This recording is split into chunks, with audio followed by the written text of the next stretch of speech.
I will give now the floor to President FarooLe. The floor is yours. Thank you, Mr. Chairman. Bismillah ar-Rahman ar-Rahim. Mr. Chairman, honorable ministers, excellencies, ladies and gentlemen, good afternoon. Our sincere appreciations go to the European Union for organizing this historic international conference for Somalia on the New Deal framework for fragile states. I would like also to take this opportunity to thank the European Union, the African Union, and the IGAD for their generous support to alleviate the plight of the Somali people and for hosting Somali refugees. And we will never forget your commendable support. Mr. Chairman, PunTLand welcomes the New Deal framework as held wide consultation and has submitted the development priorities to be incorporated as a component into the New Deal Compact for Somalia.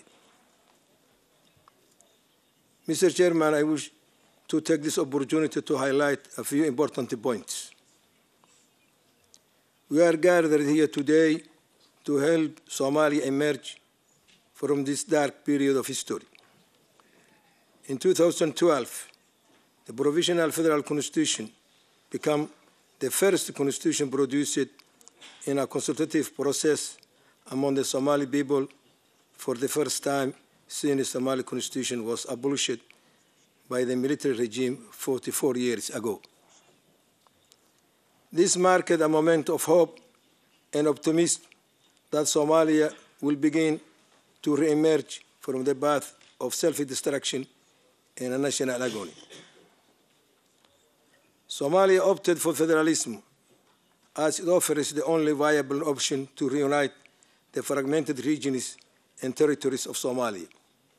Indeed, federalism is itself a model for reconciliation and prevents abuse of power at the center by a military dictatorship or a small extremist cult.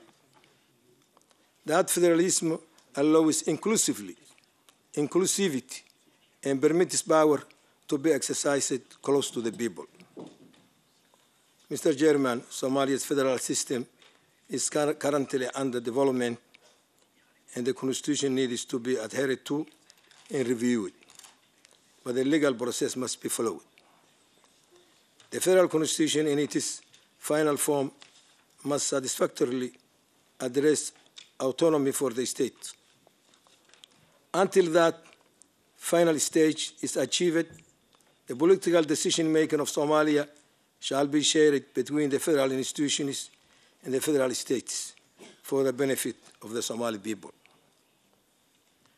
Parallel with progress on political settlement and stability, Somalia needs holistic socio-economic development based on benefiting from local resources responsibly to overcome poverty, unemployment, and to stop metamorphing threats emerging from Somalia. This will give Somalia the opportunity to grow economically together with the sub-region.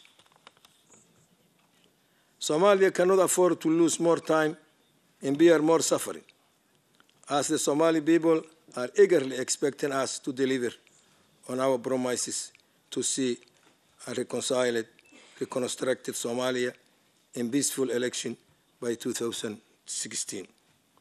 The Somali people cannot afford another wasted momentum. The country must go forward, and we must deliver.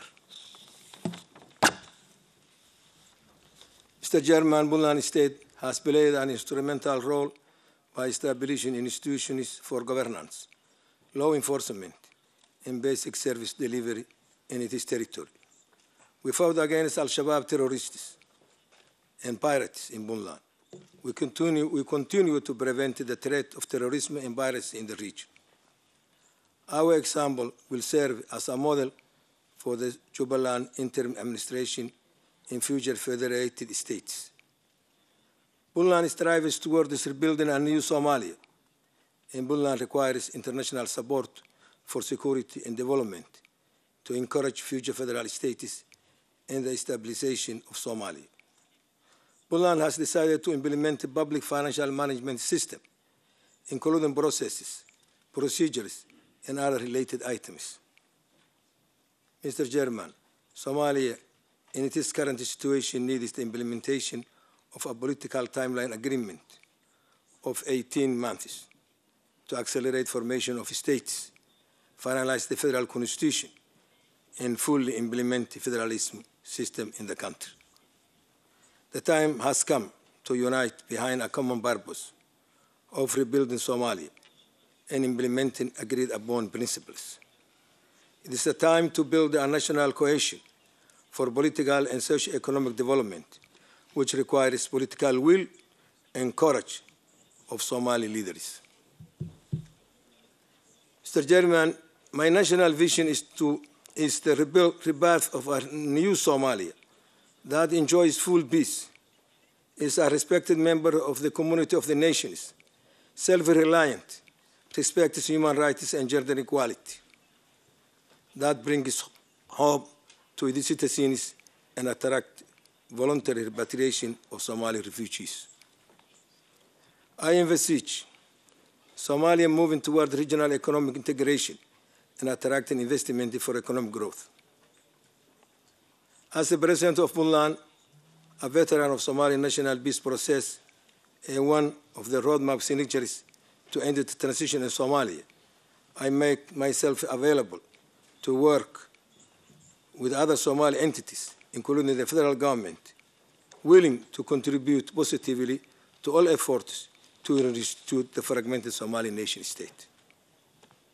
Mr. Chairman, finally, I take this opportunity to remind the conference participants that while PunTLand strongly encourages strict checks and supervision to ensure legal transactions and prevent security risks, we appeal to Western countries in the wider world not to disrupt the Somali money transfer system, as millions of Somalis in Somalia, in refugee camps, and students around the world studying abroad on the Hawala system for their livelihood and future.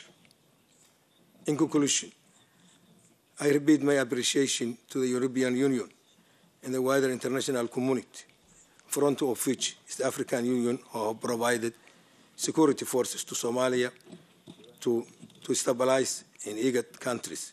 And I appeal to you to stay close by the Somali people as we undertake these vital steps to secure peace and stability in our country.